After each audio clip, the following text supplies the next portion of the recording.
very common question asked within the fitness industry is, can you spot reduce body fat? Okay, when it comes down to people's goals of fat loss, people have this idea, this picture in their head of how they'll look. Within that picture, they'll have certain areas of their body which they maybe perhaps want to improve on the most or be very lean. Okay, which begs the question for a lot of people is, can I spot reduce body fat? Can I pick areas of my body which are going to drop body fat maybe quicker or first? And the short answer is no. I'm going to go through why that is, and if you are looking for one area in particular to be lean, how you have to go about doing that. So like I said, you can't spot reduce body fat, unfortunately.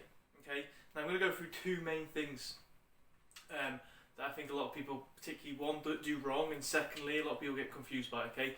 The first thing a lot of people do wrong is that they think that if they train a certain body part more, that's going to result in further fat loss within that body part.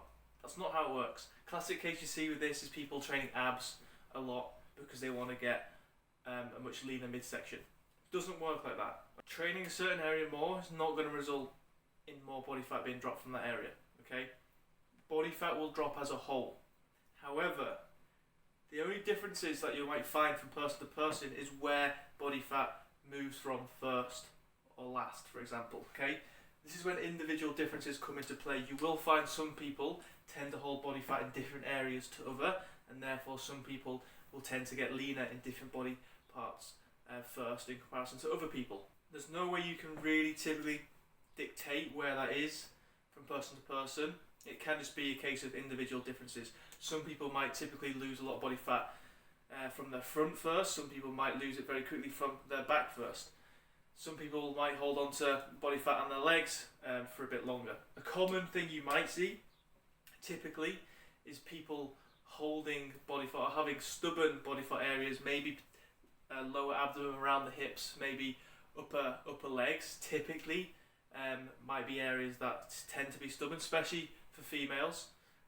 But individual differences do come into play, and you might find some people particularly get lean quite quickly on their midsection, on their legs, whereas upper body might take a little bit longer. So don't get caught up in this idea that if you train a body part more, it's going to result in further fat loss in that area. It doesn't work like that. And also, don't get wound up if you see someone in a leaner in a particular area than you, because individual differences will happen. Okay, if you're not losing body fat in a certain area as fast as you'd like, sometimes this is termed as stubborn body fat.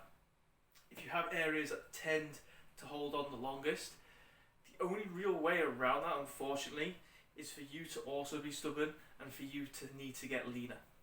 Unfortunately, no easy way around that. It might just result or need the result in you getting leaner. Okay, you then have to weigh up the benefits, the cons. You know, it depends how lean you have to get. Is it worth it? Is it healthy to be that lean? You know, everything you have to weigh up in your own goal, in your own mind. But typically, if there are areas that are really just stubborn, it means, you know, the only way that's going to result in that particular area getting leaner in itself is by you generally getting leaner. So there you have it. Maybe not the answer you wanted, but the truth. You can't spot reduce body fat, unfortunately. Training an area more will not result in that area being leaner. There are individual differences, which is why you might find some people drop body fat from a particular area faster than others, or vice versa. And if you do have stubborn body parts, it likely just requires you to get leaner in general for that body part to eventually also get leaner and drop body fat. But then you have to weigh up if it's worth it or not. Hope this video was helpful. Please drop a like, comment if it was, and please do subscribe, because we'll be chucking more weekly videos out.